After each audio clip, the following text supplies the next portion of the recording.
Hey, what is up everyone? It's Rich. Alright, welcome to 10 Minutes With. This is going to be a really interesting video for me. So I did not know this artist's work at all. This was a Patreon request. This artist is great. It was random. I literally write down the list of everybody that's made recommendations, and then there was enough where I could roll a 20-sided dice. I rolled a 20-sided dice like any good nerd would do, and this was what was picked. So this is Pierre Denis Goux, G-O-U-X. Let me see real quick. He's really good. It's interesting because as someone who doesn't know his work, I mean, I have to, in your mind, you're immediately trying to ground it in like things that you can compare it to. It's got like a little bit of Joe Madureira, a little bit of like Stephen Platt. There's kind of a little bit of Frazado, which did Keeper of the Masters. So just a little bit about Pierre. So Pierre Denis Goux he works for Soleil. And also, I thought there was one other publisher. But I'll have a link to his Instagram. And again, this is just sort of, it was a recommendation. He does sequential art and some really beautiful pinups and kind of illustration stuff. I just grabbed what I thought would be cool for people to see here. And kind of keep with the theme of things that I would normally pick. But yeah, I mean, he's got this big, chunky, like, shapes that he uses. The stuff is real detailed. It's clearly been drawing for a long time. This is advanced stuff that he's doing. And this is going to be a good video. So let's just go full screen and enjoy it. And we got 10 minutes. Yes, this is cool. This was nice. This totally, it's just so battle chasery. But then, like I said, the chunkiness of it and the kind of the more grit reminds me of like Stephen Platt a little, just a tiny bit. I mean, it's not like, yeah, it's interesting. Really good stuff. This is cool. And this kind of has the Frazado vibe, if you know Frazado's work.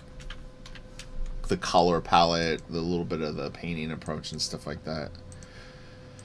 Yeah, this is fun. It's really, really neat. I didn't even really pre-screen the art. So this is me seeing these pieces literally for the first time. I looked at the thumbnails and picked ones that I could tell had potential. Look at this. This is badass.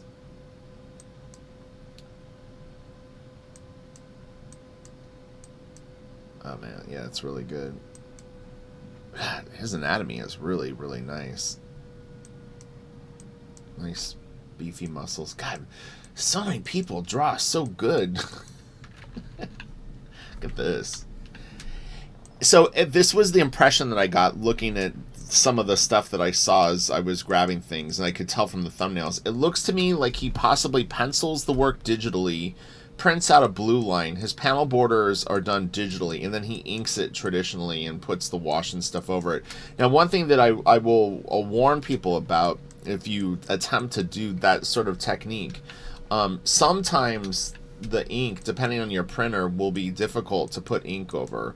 Not all tools, but if there's a lot of whatever printer ink that you have down and you try to throw like jet black over it, sometimes it won't stick. So you definitely want to do a test and just see if it's working for you with the tools that you plan on using. But yeah, so this to me looks like about what he prints out, and there's a few of them, but you see what I mean.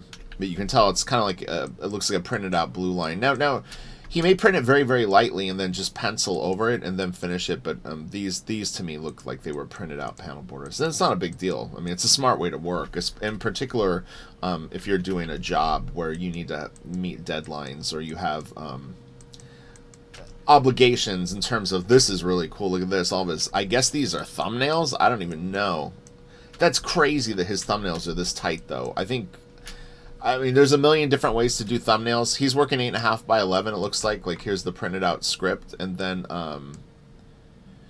and this is interesting too. Something that I'll point out. This is the difference between doing American comics and European graphic novels. Look how many panels are on these pages. 1, 2, 3, 4, 5, 6, 7, 8, 9, and that's a light page. This is what I would consider a light page too. It's not uncommon for a lot of these graphic novels to sit at like 12 to 14 panels per page. So this has got 3, 4, 5, 6, 7, 8, 9, 10. Honestly, this is you know, a kind of like less panels than normal, but still it's very panel heavy. I mean, most American comics, and I'm generalizing, but a lot of them are, you know, 5, 6, 7 panels. Sometimes you'll get a 9-panel grid. If a writer wants to be arty farty, they'll maybe do a 12-panel or 16-panel, but this is nice too.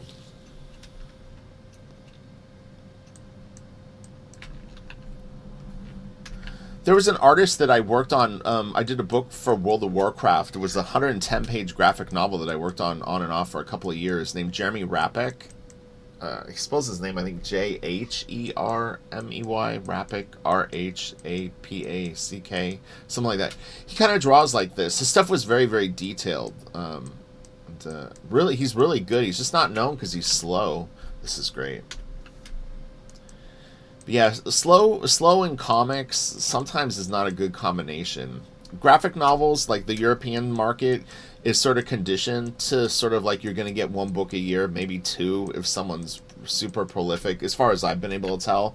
But like in American comics, you do 1 book a year or even take longer, you're going to be just sort of kind of slip through the cracks. You know, depending on how big your legacy is, though. But this is great. Look at this. Man, it's so awesome. His pencils are great. I mean, just the whole thing. When I was pencils, I just meant generic, the drawings. But his line is actually very, very cool.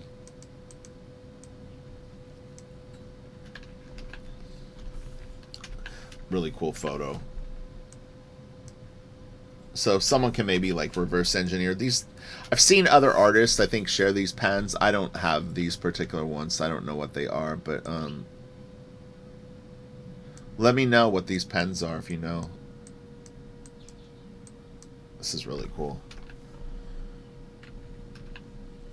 It's interesting, and I'm not referring to Pierre specifically in this, but a lot of pencilers tend to gravitate towards pens rather than brushes and quills. It's I think because it's closer to like a pencil. Yeah, it's, you know, hopefully they're using brushes and stuff like that too. This is cool. Like this to me has like a Stephen Platt vibe, or even a little Koi Pell. I mean, obviously it kind of looks like Thor, but like this character looks like Stephen Platt. The chunkiness reminds me of when Platt was kind of trying to do Madureira, and then he's got a little bit of a Koi Pell kind of vibe to it. So this guy's hitting a lot of notes, you know. And his style will develop more and more into his own thing. Look at this. This is wild. He had a series of covers. I think I grabbed 2 that are pretty interesting, but this is great. This looks like he must be using a brush for some of this stuff. I'm guessing, but... or just based on sort of like the lines. This is really good. These. So he has 2 covers that have like an animal, some people, and, you know, I guess dwarfs. Yeah, that's cool.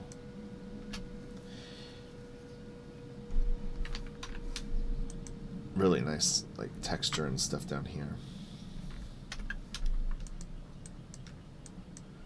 So gotta hustle a little bit. I grabbed about 30 images, so I kind of need to move. This is cool. Really nice.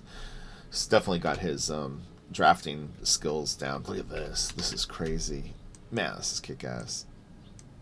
So look, there's always someone out there that you don't know that's going to blow your mind. Thousands of artists, probably. I'm here to expose you to every single one of them. That's the goal. That's the goal. Oh, and I want to say this too. I meant to say it in the other video. This is a great spread. Let's just talk about this for a second. God dang. This really does remind me of Jeremy Rapek, though. I think the book we did was World of Warcraft. I think it was called Horde. But it's a graphic novel. I mean, you can get it. It's a hardcover book. I think probably like 80 pages in it. And then I think Joe Weems finished it. But Jeremy's a badass. This is great. Man, this is a good spread. Holy shit, that's wild.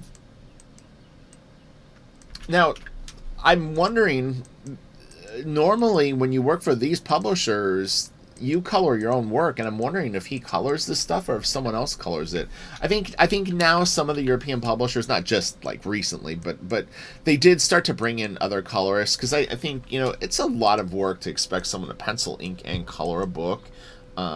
You know, and I've always felt that the level of detail and quality that people expect now has sort of slowly been sort of pushed up.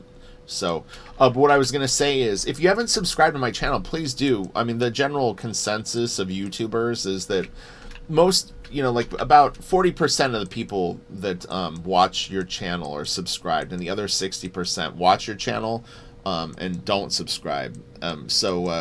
You know, I'm really trying to get my channel to 30,000 subs. It's just been always a weird goal for me for some reason.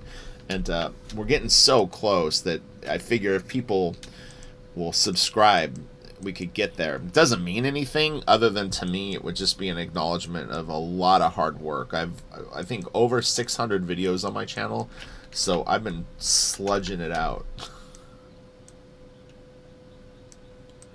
Yeah, this guy's really good.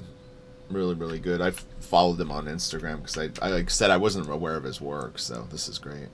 Yeah, you can. Yeah, I mean, I think you guys would agree, at least from our American sensibilities and perspective. You know, Matt Herrera, Stephen Platt, Forzato, which isn't an American artist, but you know, little Coipel maybe, but he seems to be a fan of all those artists, if I was going to guess, and many other things, I'm sure. So we should be getting towards the end here. Oh, look at this. This is great. And again, I'll have a link to his Instagram in the description box, so definitely give him a follow if you enjoyed the video. Oh, this was nice. This isn't. This was older on his Instagram. This was further back. These were interesting. These girls' faces were reminding me of something, and I was trying to figure out what it was. But the way that he draws noses and stuff like that reminded me of someone's art, and I couldn't place it exactly. The nose and it was like, it wasn't Scotty Young, but it's like, I don't know. This is nice. Oh yeah, look at this.